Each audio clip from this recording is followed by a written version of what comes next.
another Stormworks video, and in today's video we are going to be doing a jet engine tutorial. Just a basic one. And let's start.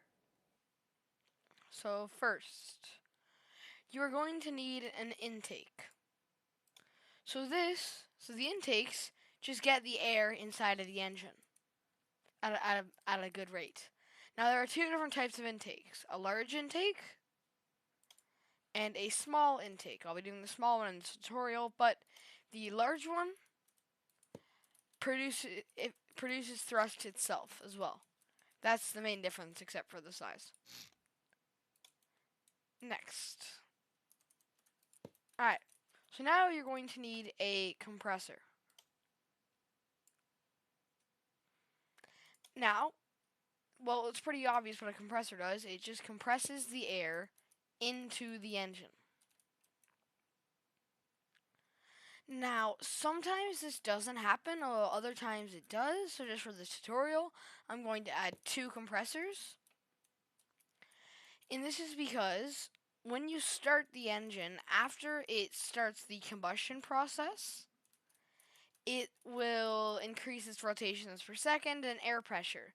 And if the rotations per second exceed 200, the engine blows up.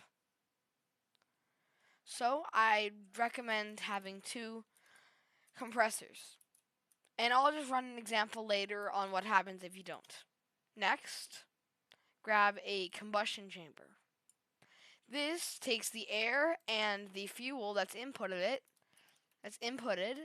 and combusts it so that it can produce thrust.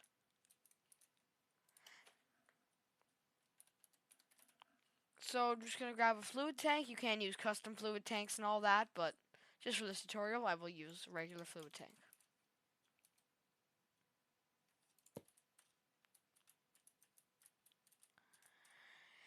Lastly, you will need a turbine. And there are also two turbines, the small turbine and the medium. The difference being the size, and this one has an inlet for either outputting rotations per second or manually starting the engine instead of using the starters and the compressors. Now here's one other thing.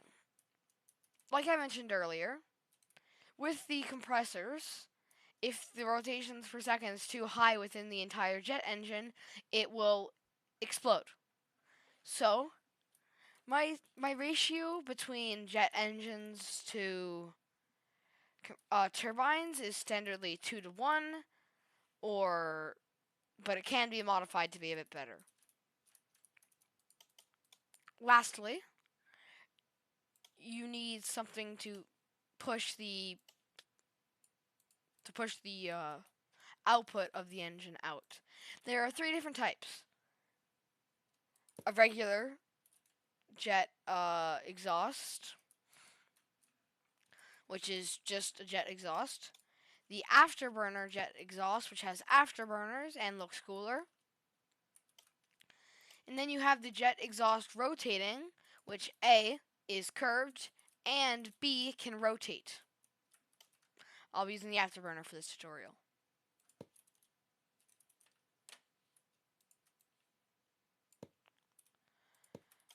So you're now just get the engine running. So we're not going to do anything with PID controllers or anything like that. I think it's called the PID controller. We're just going to be using a basic setup. So I recommend two throttles and two buttons, because I'm using the afterburner, two buttons. So the first throttle is going to be named throttle. The next one's going to be named thrust spoiler.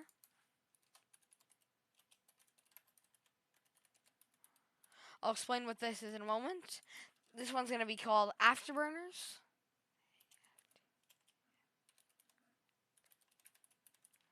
And this one's going to be called starter.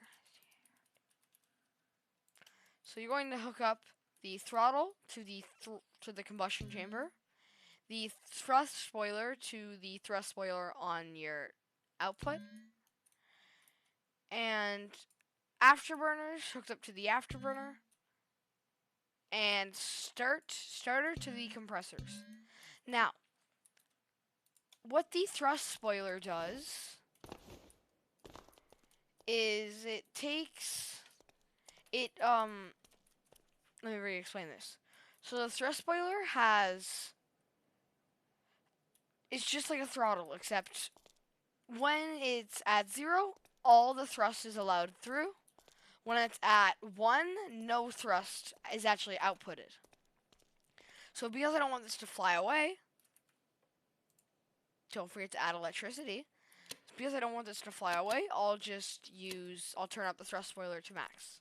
Now, starter.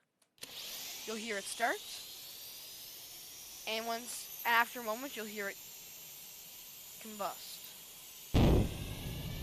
That's when you turn on your afterburners if you want,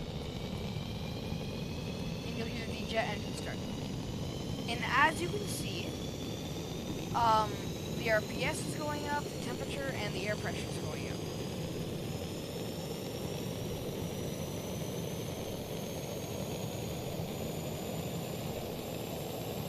And now we have to make sure the rotations per second does not exceed 200. And as you can see, it just goes to around 170 or 157, I think. Or a bit past that, and that's really it. Now, if you want your engine to start producing thrust, you kind of just turn down the thrust spoiler.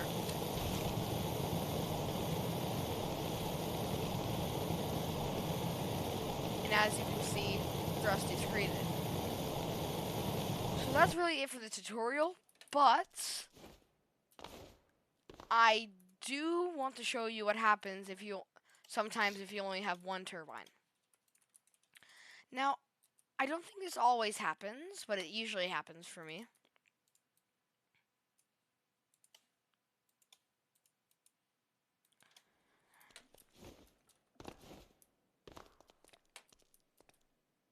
You turn on the starter, turn up thrust spoiler and throttle.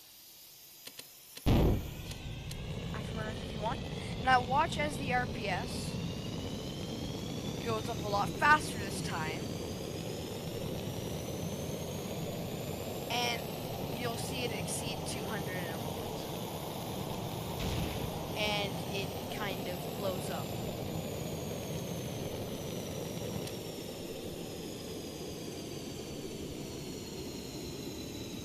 So that's what happens when you don't have enough compressors.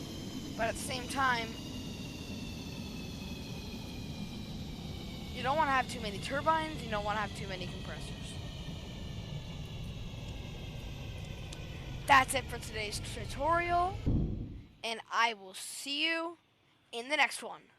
Also, be sure to like and subscribe.